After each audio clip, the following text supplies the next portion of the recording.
Hey everyone, Brad, Seaman team, Keller Williams. Hey, super excited to talk to you today about AB 1482. You might ask, what is it? Well, most people don't even know what's going on. This is a new rent control ordinance for statewide. So it has two major provisions in it. It has rent cap increases and just cause evictions. So I'm super excited to introduce to you Jayson Yoss of GoldenWest Property Management. He's an affiliate partner of ours. We sent a lot of business his way in terms of our rental agreements and leasing. Jayson, thanks so much for being on. Brad, thanks for having me on. Awesome, man. So let's get right into it. We have this new bill. It's sitting on Gavin Newsom's desk right now.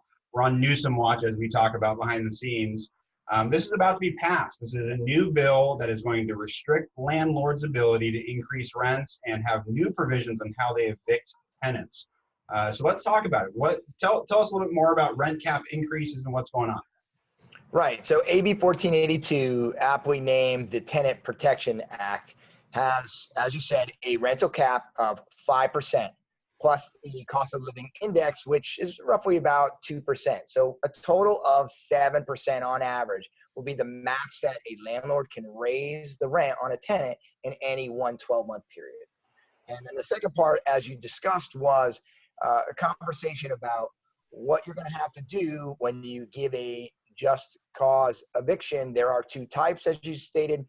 There's a no-fault eviction and there is an at-fault eviction. So those are the specifics that we're looking at. And lastly, I think it's important to note that not all of our clients are going to be subject to this new provision. Well, so this is interesting. You and I have been following this really closely, and they've made lots of changes in this bill as it's gone through the state assembly, the state senate, and now at the governor's office. We're at this point where they've changed a lot of these provisions in the bill. Now, who does this affect? There are certain clients of ours that it's going to affect greatly, and others that it might not have a major impact today. So what are the provisions in it, and who's protected, who's not?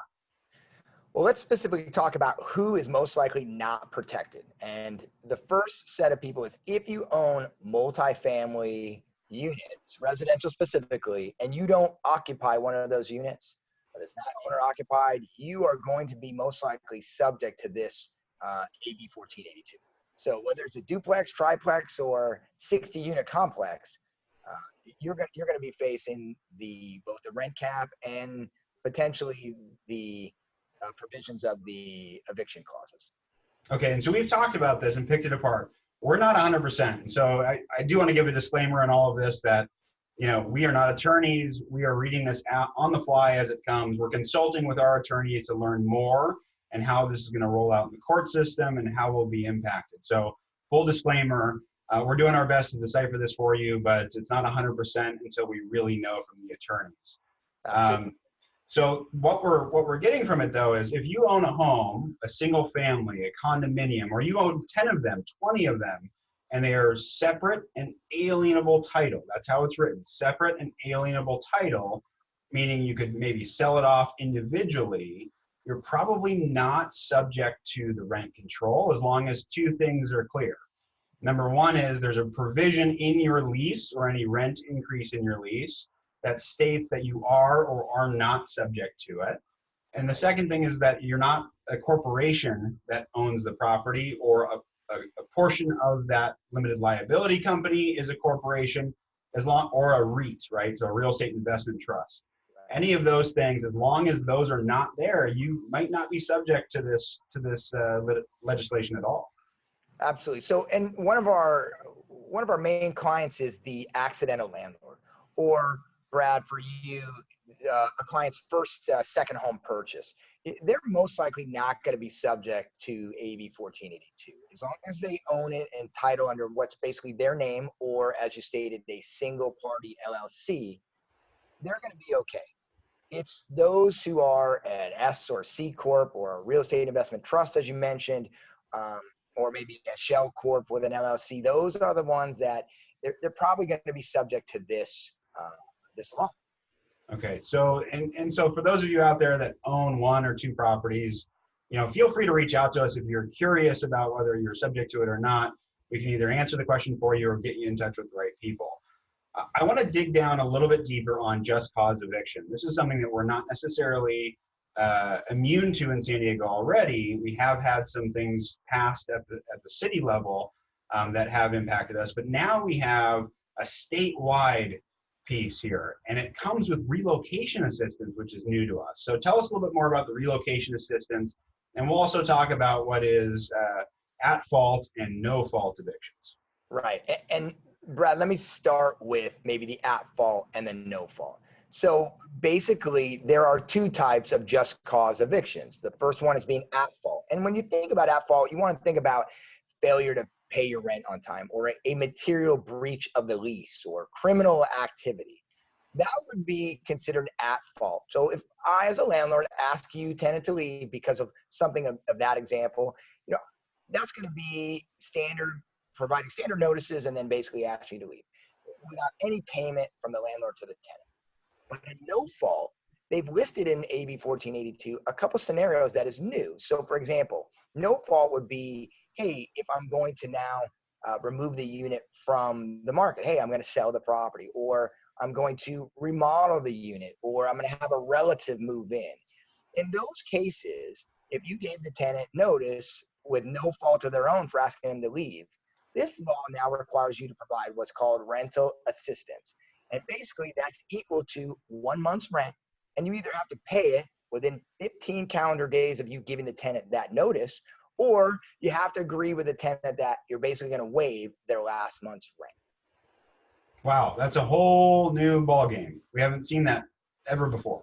Absolutely. So that's 100%. That's the big part that I think our clients really want to focus on is if you ask a tenant to leave, then you're going to have to provide them equal to 1 month's rent, whether it be the last month or in a cash payment, basically. Well, that's interesting. And, we've had clients in Los Angeles and San Francisco areas that have had much larger rental assistance checks that have had to be paid. Actually, one of our clients, $36,000 to actually vacate one of his properties in order to sell it. And that's a cumulative. It's a formula that pertains to rental assistance. At least here in the state in San Diego, we're only seeing, as of right now, 1 month's rent for that relocation assistance. Right. And we can get really drill down into this law. They allow, for example, the rental assistance to be written off to maybe a larger rental assistance payout, like you stated, for LA or for San Francisco. But for now, for our San Diego clients, let's just assume that if you aren't exempt from this law, you're going to give the tenant a 1 month rental assistance credit or payment when you ask them to leave. So we're just building it in now, right? You build it in your acquisition. You know it's coming. It's going to have that component, whether you decide to remodel, you decide to vacate them when you sell, whatever it is, you're going to have 30 days rent. And I think that you had brought up previous, this is definitely something to build in when it comes to purchasing either let's say a multi-unit, for example, or a duplex, where the property needs a remodel, it needs updating, and the rents need updating as well. They're below market. This is an opportunity for you to figure in what is it going to cost me to ask the tenants to leave in terms of rental assistance credit, as well as making sure that if I'm doing a remodel, I'm meeting the provisions of the law that allows me to do a remodel. And that are things like permits or taking a certain amount of time. So you definitely, as a buyer of older or unupdated market property, you want to keep this in mind for sure. Well, it's huge. And one of the things that we have talked about was our concern about acquisition, right? If we go out and help someone buy an 8 or 10 unit complex where the rents are way below market, if you're subject to rent increases only up to 7%, let's say they're $1,000 a unit and market rent's $1,800, it's going to take you some time to get up to that curve. It could be really challenging. Now, there are some provisions that are positive, like the remodel piece, where we might be able to remodel a property to improve the value and still get that tenant out. But it comes along with that relocation assistance piece. So we'll share more as we learn more. We're not 100% on how that looks right now, but it's something that's certainly up for discussion and how those things would turn over. Absolutely. And I think that you couldn't said it any better.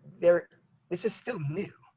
So we're still trying to figure out what are the exact details in terms of how it would play out if it was brought to a court of law or exact implementation. But one thing you got to be aware of is that it comes in January 2020, and it's not set to sunset until January 2030. So it's until January 2030. And one thing I'll point out too is that it is retroactive. Right. So we've got a March of 2019 that it's going to fill those guidelines that you'll have to stick to those rent control numbers from March of 2019 through the end of this year once it's signed. It's not quite signed and finalized yet as of today, but any day now we expect that it's going to happen. So one thing I'd look out for is if you've already done a rental increase this year, whether a small one or a large one, you're going to have to look back and find out, was it in compliance? Was it not in compliance? And what can you do moving forward? I think this is a great opportunity that if you are in this position and you think you're subject to rent control, to reach out to either Jayson or I to give you a little bit of guidance as to what's there, what you can do. And even if we can't answer the question, we'll find you the right person that can. Unpacking AB 1482 is so important because even though we've talked about high wave top points of the bill, there is so much in terms of regulatory action that has to be followed. We talked a little bit about having specific clauses in your lease regarding if you're exempt or not exempt. We didn't talk as much about the specific language for other items or other actions you as a landlord have to follow. And if you don't follow these to the T, then any kind of termination of a lease is voidable. And that would make you responsible for any monetary loss to the tenant. And that's what we want to help you as a property management company that's invested in this type of, in our law here. That's what we want to help you avoid. Right. And we've talked about there's definitely one clause that's going to go into every lease here moving forward, but there's certainly other things to be looking out for, things that we're going to have to make sure it goes in. So if there's any action items today from our discussion, one is make sure that the right language is going into your leases, your rental increases, and understanding whether or not you're going to be subject to this bill or not if you own property in the state of California. Absolutely. And I think another part of this action item is you want to look to see, okay, if I raise the rents or if I've done it from March 2019 forward, where's my market analysis right now? Am I below market rent? Because if I'm going to do another one, now is the time. So you want to talk to your property management company or your real estate expert like Brad and say, is my property subject to this law? And should I be thinking about raising rents now before January 2020 hits? Great point. Great point. And it might mean that you can't, or it might mean that it's a great time to do it. But until you really do the analysis, you won't know. So Jayson, I really appreciate it. I think we've gotten through a lot of talks. There's so much more to talk about, and I know we're going to get into more of these in more detail as it unfolds. But I wanted to just say thank you so much for coming on. Would you do me a favor? Would you let everybody know how they can reach you and what areas you service? Absolutely. So GoldenWest Management, you can reach us on the web at goldenwestmanagement.com, or you can reach us toll free 866-545-5303. We are strictly a residential property management firm. We have offices here in San Diego, in Las Vegas, and in Phoenix, Arizona. If you are looking at renting anything from a single family home to a boutique apartment, think 8 units to 80 units, GoldenWest Management is the property management company you want to reach out to for expert knowledge and experience. We certainly appreciate you and your wealth of knowledge. It's fun talking with somebody that's really tracking this and following it, and we certainly entrust our clients to you. Thank you so much. Thanks, Brad.